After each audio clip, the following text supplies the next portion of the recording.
Good afternoon, everybody. This is Cybertal, also called John Cole, coming back at you with all things chess. We're continuing our survey of hanging pawns. We've looked a lot at d4, d5 breaks, so we're going to start diversifying into kingside attacks that don't necessarily include d4, d5. And hanging pawn structures, d4, d5, that d-pawn break is so often the key break. So it's a little bit harder to find games that don't involve that pawn break, just because it is so integral to the position in a lot of ways. But we are going to look at some examples of just more pure kingside assaults that don't involve that pawn break. So you can see some themes involving minor piece maneuvering and major piece lifts, stuff like that. But just to reiterate, d4, d5 in the hanging pawn structure is really the key break at all times. That's really what you want to be looking at and examining. But there are times where you attack without that. So we're going to look at one of those today. This is a game between Mikhail Botvinnik and Vyacheslav Rogozin. This is a training match they held in 1947. Botvinnik was white. d4, d5, 3 knight c6, c5. So the Tarrasch. So this basically locks us into one side or the other having an isolated pawn with a few major exceptions. Just a quick aside about Botvinnik. This is in the notes of the game. As usual, you can check out the notes for a little bit more information. But if you're interested in learning more about chess and improving, I would say Botvinnik's games are the best games to analyze, especially with his annotations. He thought very schematically, and he was very logical in his play. There weren't a whole lot of tactical accidents. The problem with going over the games of a player like Tal is that at a certain point, the moves work because the moves work. There's nothing left to learn from them other than tactical patterns. Whereas when you look at a game with a player like Botvinnik, you can see the schematics and the plans running through the whole length of the game. And you can absolutely learn from how he interprets those and put those into action. So give Botvinnik's games a try. His annotated collection of his games is one of my favorite books to read, just because the games are so beautiful and he is such a great annotator. But anyway, so CD, now to c5. So this is called the semi-Tarrasch. Of course, taking with the pawn would be the full-out Tarrasch, and then g3 would be the modern way of playing against the Tarrasch. But the semi-Tarrasch is very, very solid. A lot of more positional players as black have turned to this in modern times to try to survive a theoretical onslaught, because the semi-Tarrasch is pretty well analyzed out to draws at this point. It's pretty hard for white to get anything from those positions. Botvinnik plays e3. This would be my choice, just to get to an isolated pawn and get a slightly more active position. e4 looks more active, but unfortunately, a lot of these positions have been analyzed very thoroughly, with the exception of there's of course the famous Poligevsky-Tal game with some beautiful opening analysis from Poligevsky. But really, in modern times, these have a huge drawing rate. And it's easy to see why. Black's already got two sets of minor pieces off the board. White does have that ideal central duo, but that's his only trump in this position. In theory, basically shows that black is able to survive this. This isn't bad for black at all. Whereas e3, it keeps a lot more tension in the position. No minor pieces are coming off the board, so white's able to actually get a little bit more juice out of the position. So if you're in this sort of position and you're looking to make a game of it, I would definitely recommend e3. It's definitely a lot more complex. e3, so we get to the isolated pawn. Bishop c4. So we looked at this line some in our isolated pawns series. This is my preferred way. This is Botvinnik's preferred way, which is one reason why I prefer it. The most famous game with this was Botvinnik-Ayekin from Avro 1938, sort of a classic positional game.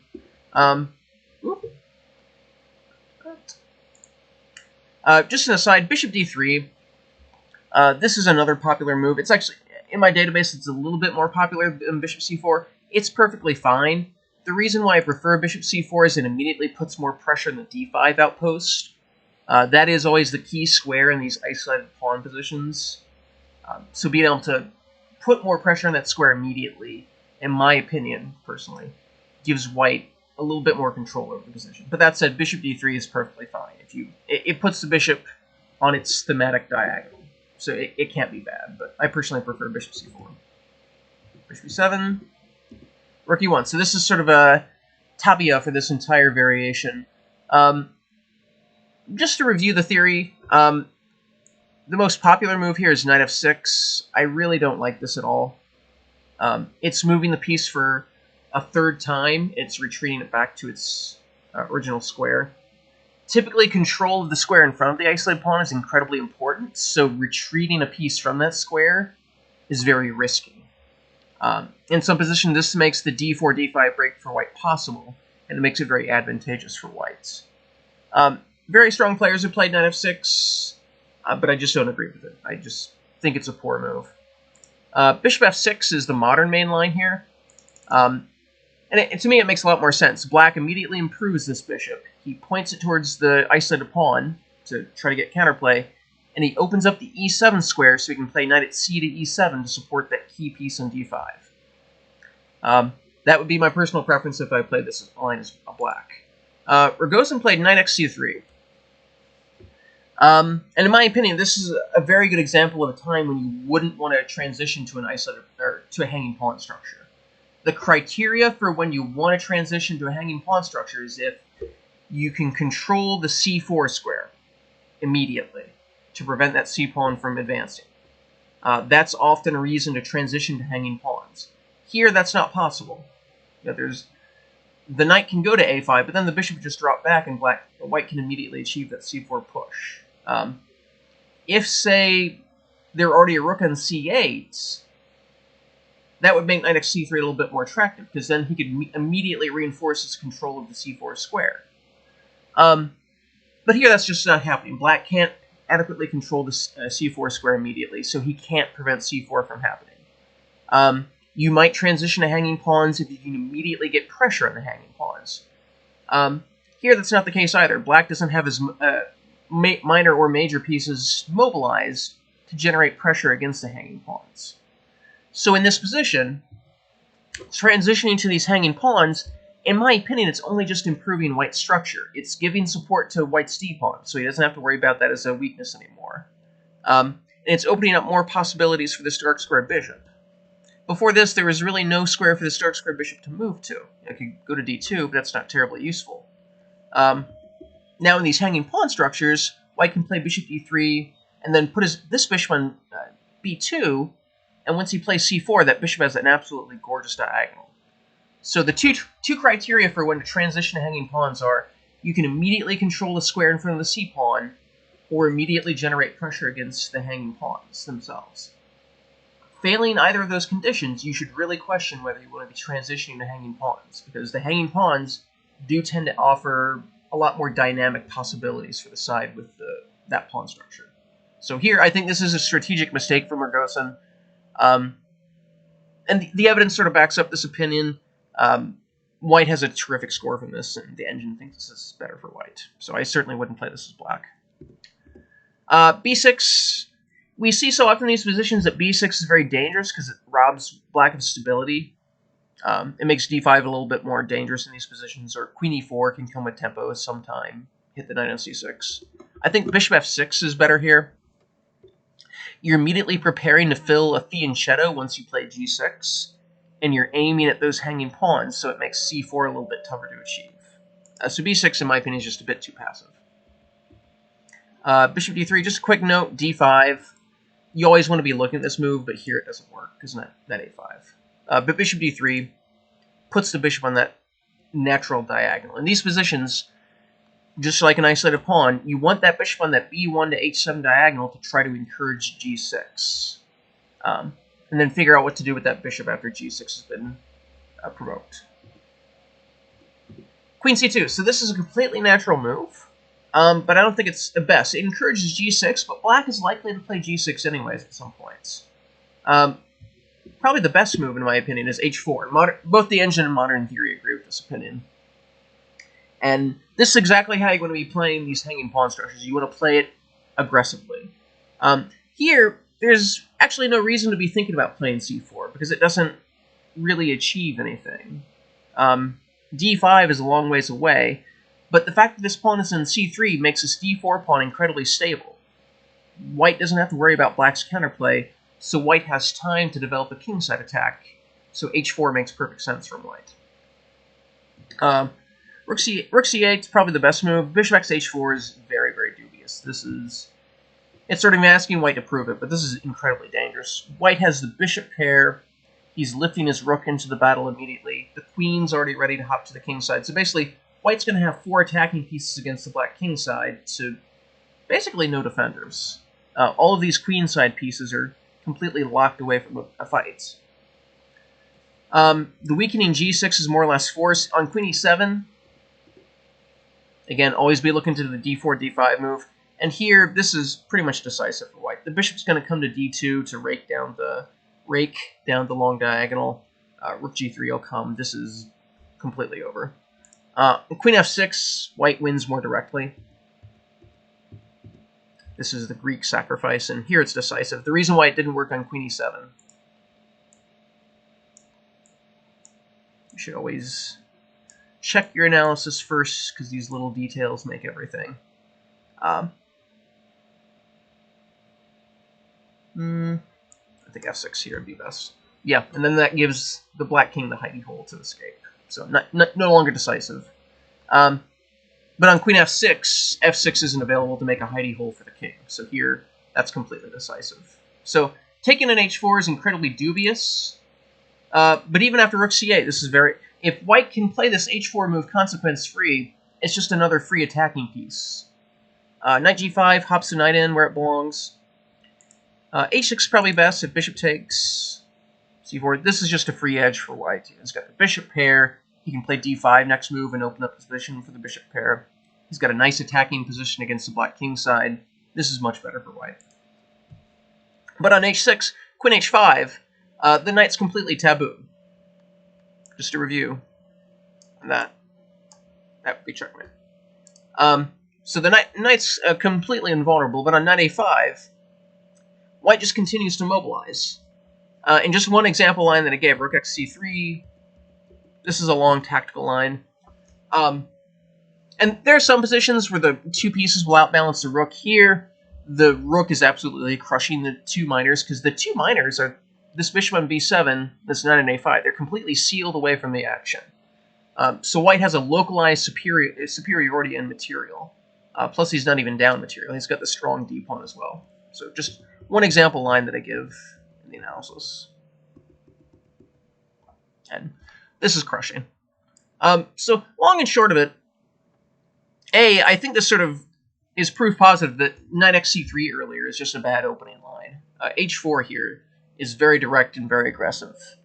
And this is exactly why you don't want to be transitioning to hanging pawns if you can't get immediate pressure on the hanging pawns. Because here, black doesn't have any counterplay to distract from the kingside attack, so white's just able to build up like this. You want that immediate counterplay or that immediate blockade of the c4 point to distract from this kingside attack that white can build up. Long and short, queen c2 is okay, but I think h4 is more direct and refutes position a bit more aggressively. g6, just an example. h6 is always an inferior way of meeting this, because on queen e2, then queen e4 is going to come, and there's no good way to block. You can't block with g6, because then the h6 pawn would be hanging. Knight a5 is pretty much forced to stop queen e4, but then the knight's able to hop to a much more aggressive position on e5. Queen g5, and I'll just give this line quickly. I don't want to make the video too long, but... and white's down a pawn, but he has way more than enough for the pawn. He's got the bishop pair, he's got a weakened black king side to work against. All of his pieces are completely mobilized. This is absolutely beautiful for white. This is far more than enough for the pawn. So g6 is always the superior way to block that threat against h7, because if white's ever able to achieve a queen d3 in front of the bishop, then there's no good way to block. So g6, bishop a6, aiming at the weakened dark squares. Queen d2. So he's bringing the queen back up this diagonal. Its role has been fulfilled. He provoked that g6 move, so now he's ready to redeploy the queen to, say, f4, to aim at the black king side. Rook c8. Rook a b1, this is a very strange move. I haven't found Botvinnik's annotations for this game, so for the life of me, I can't even begin to guess why he would play this move. Just... perhaps It's to control b4, so on c4, he doesn't have to worry about bishop b4. Just a guess. It's strange to see the Patriarch play such a disconnected move. Here, white should absolutely be thinking about the kingside. That is his one true goal and focus. h4 is much better here. Just once you provoke g6, h4 is especially even more attractive, because on h5, you're breaking open the black kingside a bit more. Knight a5, on bishop x h4, this is pretty much dead for black. Queen g4 is forced, and queen h5, the queen's already trapped, but after queen g4, bishop b4, and then white has very simple threats. He's got bishop f6 and queen h6, and there's no good way to meet that as black. White's just completely crushing here. But on knight a5,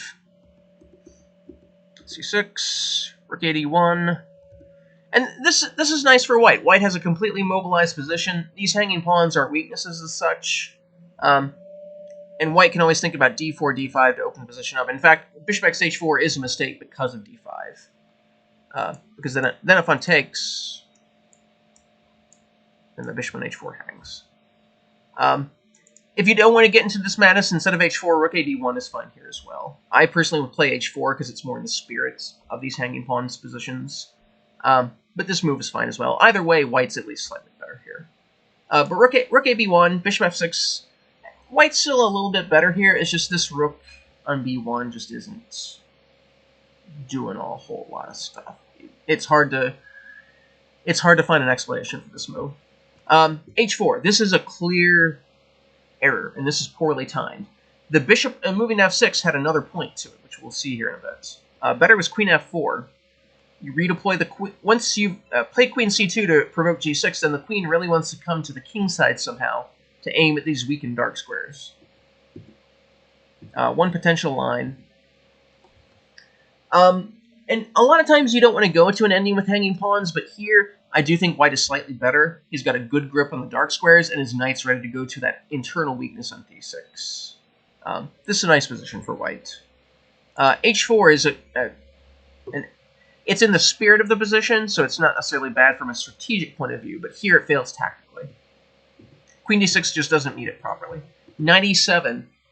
In both hanging pawns and isolated pawns, this maneuver, the knight e7 and then knight f5, is a key defensive idea. When you're defending against an attack like this, you need to find a way to funnel your minor pieces over to face the threat. White's got a lot of pieces aimed at the king side. You can't just leave all of your pieces hanging out on the queen side and hope for a tactical accident to save you. You have to funnel your pieces over to meet that attack. Knight e7, excellent move. Funnels the knight over to meet all this. One potential line, bishop b5, bishop c6, bishop f4, and then here, sort of a Petrosian-esque nice exchange sacrifice, and then knight f5. If white chooses to take, I would say black's actually slightly better here. He's down a full exchange. He's going to get at least one pawn, though. This knight on f5 is incredibly strong. White's king is very exposed. It's very weak. I'd say this is a very nice position for black. But queen d6 just doesn't do that. It's not getting pieces over to the king side to meet the attack, which is exactly what you want to do when you're under attack like this. Bishop 4, queen a3. This is bringing the queen even further out of play. This is very dangerous. Queen d5 is sort of essential. And white's pressing the attack, but the queen's just better placed on d5. It's still around to help defend things. Whereas queen a3 is just bringing the queen off into the corner. Black's not getting enough play to justify bringing his queen out of play like this. 5. Bishop b5. So just a direct pawn sacrifice. White's attack is far enough along that he can afford to ditch this pawn and just go straight for the assault. Queen e7. If the bishop takes, this is over. White's down a pawn, but the pawn doesn't matter. The extra pawn is here on b6. The knight on a5, the bishop on b7, the rook on c8, the queen on c3, they're all miles away from the black king side. White has a humongous material advantage on the only sector of the board that matters, which is the black king side. White's completely winning here. One potential line. And then bishop, and black can resign. This is completely over. The black king side has been shattered. and white's breaking through. This is completely over. So queen e7 brings the queen back for defense properly, but that's another move spent on that. Knight e5, natural post for the knight, helps guard this c4 square to prevent knight c4. Rook e8, queen g7 is a little bit better. And white is much, much better here, but at least black has some defensive barricades. Rook e8 sort of lets white just build at his leisure. hx g6, this is a little bit of a mistaken execution. h6 is better here. It just gets a permanent, eternal grip on the dark squares. One potential line. d5, and again, this is the pawn break you always want to be looking for, no matter what hanging pawn position you're in. I give the analysis in my game notes. Take a look at it, but this is a winning position for white. The pawn on h6 is worth a minor piece, just because of the threats it creates on the black king side. White's completely winning. One line I'll give just to show the piece sacrifice. This is complicated, but white's completely winning. That pawn on h6 is the strongest piece on the board, plus black's king is completely exposed. This is a winning position for white. So hxg, it's fine, but it's not the most incisive. Queen g5, penetrating the dark squares. This is winning for white. Rook b5, rook e3 is more accurate. Sort of x-ray defends this pawn on c3 and prepares to lift the rook to the king side, which is where it should go. Rook b5, not as accurate. The rook just doesn't belong in b5. Knight c6, knight f6. This pretty much throws away most of white's advantage. Bishop e4 is much better. It completely paralyzes black. It pins this knight, prevents rook d5. This is just a winning position. Whereas knight f6, it's given away a lot of white's advantage. Suddenly, after knight d5, it's actually going to get some material off the board, which is exactly what white doesn't want to do. Rook e3 is mistimed. Rook b3 would be better. Knight g8 is a big error. Black should just take the bull by the horns. It does take some tactical vision to see this, though. So on rook h3, rook xd4 is the critical move. And this is actually a very beautiful variation. Rook h7 looks completely decisive, but black has a gorgeous tactical response with rook g4 here. The black rook can be taken two ways while the black queen is hanging. This works out perfectly for black. So if the knight takes, the queen can take on h7, of course. If the queen takes, queen f6. And this is just a sort of a long line.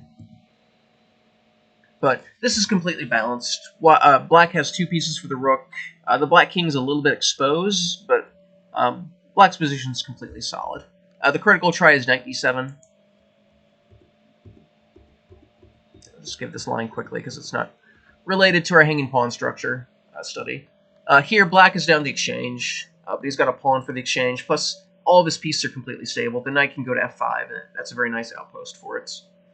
Black is holding this, whereas at knight g8, it looks to get that knight f6 off the board, which is natural, but it's very passive. Queen e7, this is an outright mistake. This puts white at some risk, actually. Bishop c4, it redeploys the bishop where it belongs. Again, in a lot of hanging pawns or isolated queen pawn structures, once you've provoked g6, the natural diagonal for this bishop is the a2 to g8 diagonal. Unless you can sacrifice to open up the king side, this bishop is a lot of times much better deployed on this diagonal, because it's natural diagonal to aim at the black king. I'll leave that for the notes. Take a look at that. Queen e7 puts white at risk of having actually a bad position. Because let's remind ourselves, material's even here, and white is the one with the inferior pawn structure. He's got that isolated pawn in a2, he's got that backward pawn in c3. White is better, but he has to convert. If he doesn't convert his activity into something concrete, black just has a long-term advantage, and he can go into any endgame and try to exploit that. So white needs to be active and accurate in execution. Bishop c6 was played, that was a mistake. Bishop d5 is completely natural. Aims at that weak a2 pawn, aims at the c4 square. This is exactly what black wants to be doing. Bishop c2, queen x a7 would be a mistake. You can see that in the notes. And then f5, and this reactivates the black queen. Previously, that queen in g7 was a very poor piece. It's just being shadowed and sitting there with the king. But after f5, it's basically reawakened. It defends the entire 7th rank. It's hitting the white queen with tempo. White can't trade queens. He would just be outright worse if he did so. But once the white queen is forced away, black actually has made some excellent progress here. He's forced the white pieces out. This bishop is shielded away from the king's side. I'd actually think white would be a little bit better here. But after bishop c6, this just isn't accurate. Now after rook b5, bishop c6 basically forced white to make a good move. Now this rook on b5 didn't make a lot of sense, but here on e5, it's completely redeployed. 4, queen h8's a mistake. Queen f4, queen g4 is a little bit stronger. Rook g3, this misses sort of a classic tactic. Bishop x g6 is completely correct. The queen can't take because the pin on the g file. But after this, rook e8 is threatened. And after rook f8, rook g4, queen g4 is completely winning. Rook x g6 is threatened. This is over. Rook g3 maintains the advantage, but it's not as incisive. Bishop x g6, but white is still breaking through. All of white's pieces are perfectly placed for the breakthrough now. Bishop x f7. King f8, this is the final error. Black can go into this ending. This is winning for white, but at the very least, this forces white to find the moves. Black does have these a pair of queenside pawns. The queen is going to a long-term win. You know, white can bring his king up and then slowly advance these kingside pawns himself. But this forces white to find the moves to convert. Whereas king f8, rook f g7. This is a little bit more incisive. We're basically in the zone where we're just choosing the prettiness of the win. And here Rogozin finally resigns.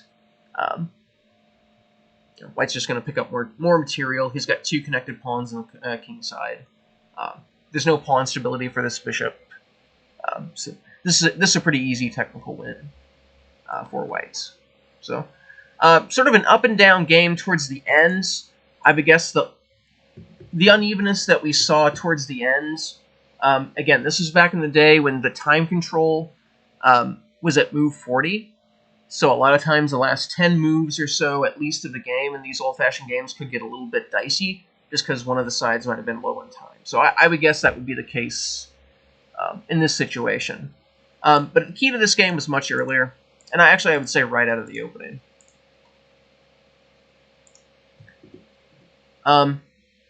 This is a modern tabia for this isolated queen pawn position. And for the side facing the isolated pawn, you need to be very careful where you transition to hanging pawns. What Rogozin chose in this game, knight x c3, this was a very poor time to transition to a hanging pawn structure. Again, the criteria are you want to either blockade the square in front of the c-pawn, or failing that, get immediate pressure against the hanging pawns. If you're failing both those criteria, you really need to double-check whether you want to be transitioning hanging pawns or not. Because the hanging pawn structure gives that side a lot of activity. You know, here, white doesn't want to achieve c4. He just wants to use his superior minor pieces to create an attack. Especially here, if white had chose the superior move of h4 instead of queen c2. The fact that white has hanging pawns it's not a negative for him. It's actually a positive because it makes this d-pawn much more solid. It allows white to just tee off in the king side without any concerns. When you're facing the isolated queen pawn, you want to be very careful when you transition to hanging pawns. And if you're facing hanging pawns, you want to either get pressure against those pawns very quickly to help tie the side with the hanging pawns down, or rush all of your pieces over to the king side to help with defense. Here, Rogozin really didn't do either. He sort of stayed stuck in the middle. You know, rook c8, again, it looks nice, but it doesn't achieve either of the conditions. h4 was a poor move here, but if white had chosen the superior move, queen f4, this is exactly what white wants to be getting out of a hanging pawn structure. Neither of the hanging pawns are under pressure, and white's just building up for that king side at his leisure. So, good game for Botvinnik. It got hairy towards the end, but that's understandable, given the time controls back in the day. But strategically logical game. Check out the game notes in the comments as usual. We're going to continue an examination of attacking teams with hanging pawns. My name's John. I'll see you later.